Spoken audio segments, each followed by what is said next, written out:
Hello, thanks for joining me, astrologer Patrick Arundell, for your astrological overview for week commencing the 31st of October.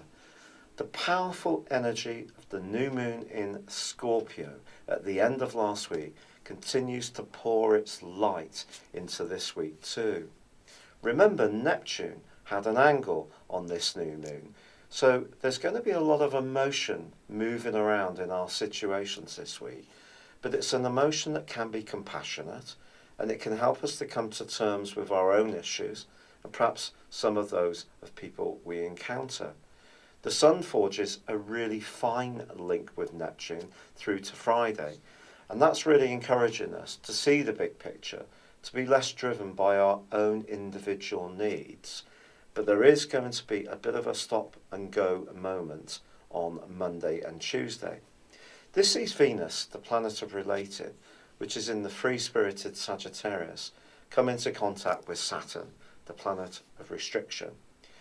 It's possible that a really weak relationship started to falter towards the end of last week, and as you enter this week, the same pattern, the same narrative may be being played out.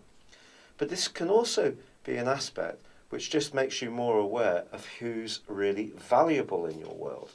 Because in actual fact, Jupiter is forging a great link with Saturn, and Jupiter is the planet of optimism, and in fact, therefore forges a great link to Venus on Monday and Tuesday too.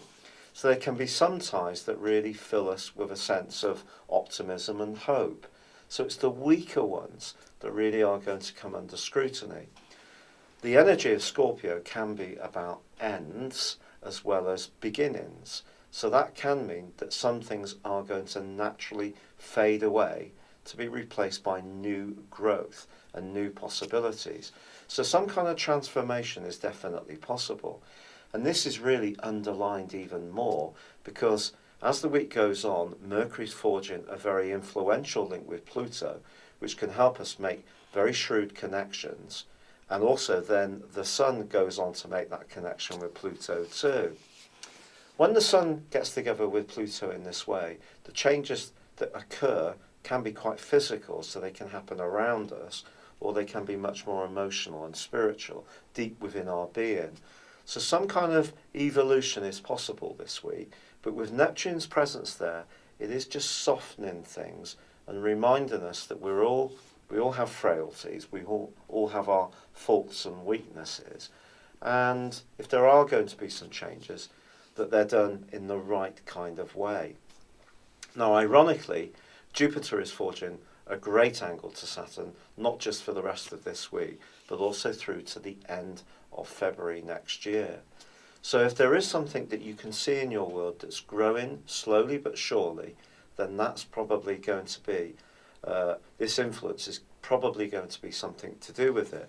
Jupiter is quite an extravagant influence, whereas Saturn can be quite restrained. So the two balance each other out really well. So if you are seeing some changes occur in your world that look very stable and they're progressing bit by bit, they probably are going to be alterations that stand the test of time. It's been a real pleasure being with you. Thank you for joining me. Good luck and goodbye for now.